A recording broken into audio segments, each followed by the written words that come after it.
Well, First Nation leaders from across Canada are meeting this hour in Winnipeg. The Assembly of First Nations Annual General Assembly has just gotten underway. The CBC's Josh Crabb joins us now live for more on what's on the agenda. So, Josh, what are some of the big topics that will dominate at this year's gathering?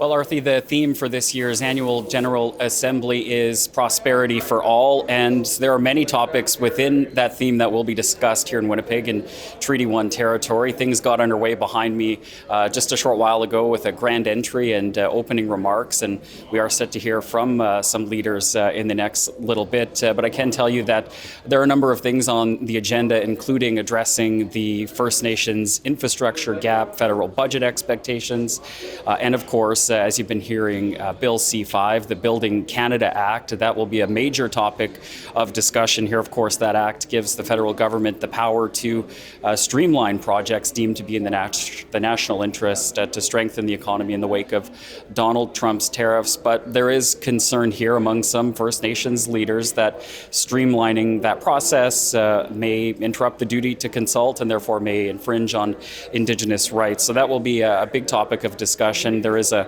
draft resolution calling for First Nations infrastructure projects to be included in Bill C-5, and there's another resolution that calls on decision-making to be done in consultation with First Nations leaders. Now, this meeting is meant to give leaders a formal mandate to take to governments on behalf of First Nations.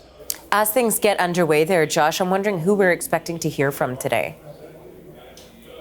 Yeah, we are expecting to hear shortly from Assembly of First Nations National Chief Cindy Woodhouse, and Manitoba Premier Wab Kinew is also here to give remarks a little bit later on today. So we're just awaiting that to happen, and there are also a number of other topics, outside of talking about economic issues that will be discussed here: child welfare, policing, as well as strategies to address substance abuse, and also the return of Indigenous artifacts. So a number of things on the agenda here to discuss over the next couple of days, Arthi. People from right across Canada gathering here in Treaty 1 territory. Josh, thanks for this. That is the CBC's Josh Crabb in Winnipeg. So, National Chief Cindy Woodhouse has said that the stance the AFN will take on Bill C-5, as we just heard, will be laid out early on at the meeting that is just getting underway. For more on all of this, let's bring in Niigaan Sinclair with his insight. He is a columnist for the Winnipeg Free Press and a regular contributor to CBC's Power and Politics. Thanks so much for making time for us today. Thanks for having me, Miigwech. So how much do you expect this bill will dominate the assembly that's getting underway now? Well, it will be it'll be the entirety of the first day, and then it will be in the shadows of all the other days, so 2 or 3 other days. And the entirety of the meeting is very pressing because not only the fact that we've got a major economic question to answer of how will Indigenous rights be recognized in the Bill C-5, One Canadian Economy Act. But then, of course, let's not forget that this meeting was postponed. It was originally supposed to happen in May. And this meeting was pushed ahead because of the wildfire situation in Manitoba. And so for many First Nations, it's not just about a pressing issue of rights. It's actually an environment that's on fire and that is disproportionately impacting Indigenous peoples. So let's talk about that for a moment. Let's get into more detail about it all, because the federal government says the changes will boost economic growth. That's not how many First Nations leaders feel about it. Can we address some of those concerns? Let's shed some light on that for our viewers. Yeah. So for anyone who is not versed on this issue, the passing of Bill C-5 was lightning fast through Parliament. There is almost no mention, or there was senators who tried to include Indigenous rights within that act.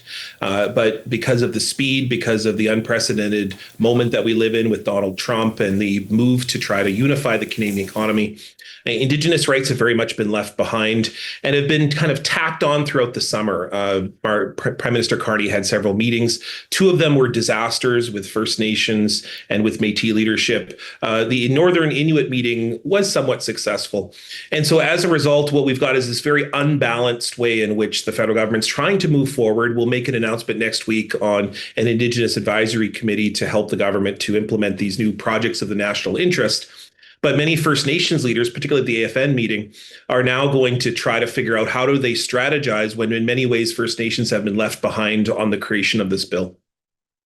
Touch on something you just mentioned there, because we also heard Prime Minister Mark Carney speaking about this just a few minutes ago about an advisory council to consult with when it comes to the major projects office as well, and how that will start. What do you make of those efforts to include First Nations leaders in the consultation process? Do you think that's effective, or do you think it's just optics? Well, it's a challenge, right? Because Canada isn't built to include Indigenous peoples, never has. And so to try to do so now is often very complicated because the Constitution stops you. Indigenous peoples are not a form of a government, are not a part of government. They're under the control of government, according to Section 35, according to Section 94. And then, of course, Section 35 means that you have to consult with Indigenous peoples. You don't have to include them on the first parts, and that's not how First Nations interpret it. What First Nations interpret the law to mean is that every single basis for Canada has to include Indigenous peoples at the center. And so in many ways, whenever you set up these committees, and there's one in Manitoba that's being formed that's quite encouraging, it's called the Indigenous Crown Corporation. It's really just an advisory body. It doesn't actually impact the rights holders. The rights holders are the individual First Nations. There's 640 plus of those. And they have to be negotiated directly with by both business and government in order to access resources or any use of lands. And it's a slow, arduous process. And it could be faster if we had better legislation that include First Nations at the very beginning of the creation of these projects instead of way after the fact. And then you're pulling people to the table. It's sometimes a lot of historical mistrust. And it creates a whole lot of kind of problems, like a unified group of chiefs at an AFN meeting here in Winnipeg who will say this is the way in which it has to operate, and that will be, often very slow. And that leads me to my final question there that you touched on in terms of being unified and consensus among First Nations leaders. How much of there is that on specifically this topic? We're talking about Bill C-5, but also the Major Projects Office. And could that be challenging as well? So I think a lot of people want to sort of think about the AFN as this kind of governmental entity that speaks for all First Nations at once. It's not the way the AFN works. The way the AFN works is it's a setup of regions, mostly provinces, but also there are many different other factors in the room, cultural factors, and sometimes gender factors as well, different groups that emerge within the chiefs. My point of it is that you can never probably address the needs of BC First Nations that often get to operate without the Indian Act, and Prairie First Nations who are operating within the Indian Act, and then, of course, all the other First Nations that don't have other things like treaties that are navigating or controlling or dictating the ways in which the government should operate with them. So what you've got a lot of regions, and that might just be how this federal legislation will work the best. There will be a resolution passed from the AFN on how First Nations will operate. But what you will see regional groups that will then, once those projects of national interest are announced, what provinces will immediately start to work with those provincial governments to be able to work regionally. And so you're going to see a lot of regional operations happening, regardless of what the resolution the AFN will present. Niigaan, I want to thank you so much for laying it all out for us as we, of course, look ahead to a few days there of the annual General Assembly and the developments from there. So thank you very much for joining us today. Yeah, miigwech. Thanks so much. Niigaan Sinclair is a columnist for the Winnipeg Free Press. Thanks again.